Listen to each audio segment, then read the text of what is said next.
Hey everyone, Chef Brian from Monogram and the Monogram Experience Center. Today I'm going to show you how to make a chicken curry, but you don't have to limit it to chicken. You could use beef or shrimp or pork. You can even make this vegetarian, use some cauliflower or your favorite squash, up to you, but I'll show you how to make it. So for our chicken curry, we've got our chicken already diced up and I've just started browning it. I figure you already know how to do that step, right? So we're almost there. We're going to add our mirepoix, which is carrots and celery and onions. It's all diced up. We're going to stir that in.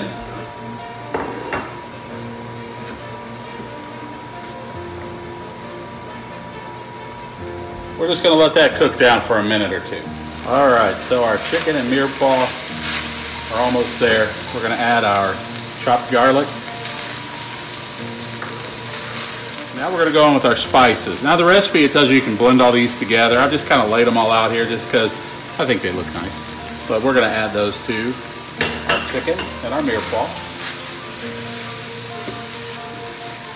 Now, when you add these in, the nice thing is that heat is going to start to toast those ground spices.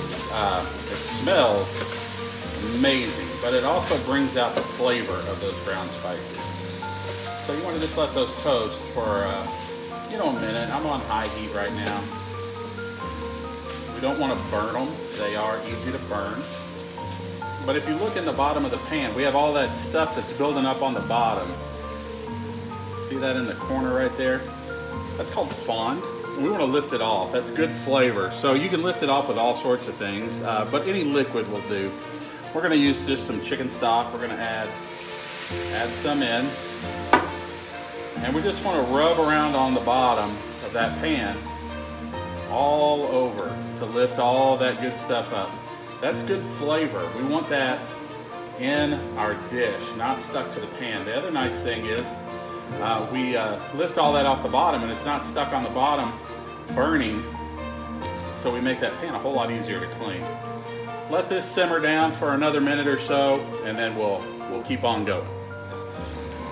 The recipe will call for heavy cream, but you can also use coconut milk. We're going to use coconut milk today. We're going to lighten it up a little bit, but feel free to use heavy cream or feel free to use a mixture. But we're using straight coconut milk today. We're going to stir that in, and again, we're going to let this simmer now for a couple of minutes just to kind of reduce and thicken up a little bit. All right, we're looking good. We've let that reduce. We're going to add ketchup. People always question why ketchup, but ketchup has a ton of flavor in it, and it's used in a lot of different cuisines. So I'm going to stir that in. And then in the recipe, we had sesame seeds. I happen to be out of sesame seeds at home, so I'm just going to use some sesame oil. You can do the same. We're just getting that flavor in there. So at this point, we're going to turn it off. The last ingredient we're going to add is our fresh herbs. Just this fresh cilantro. Stir that in.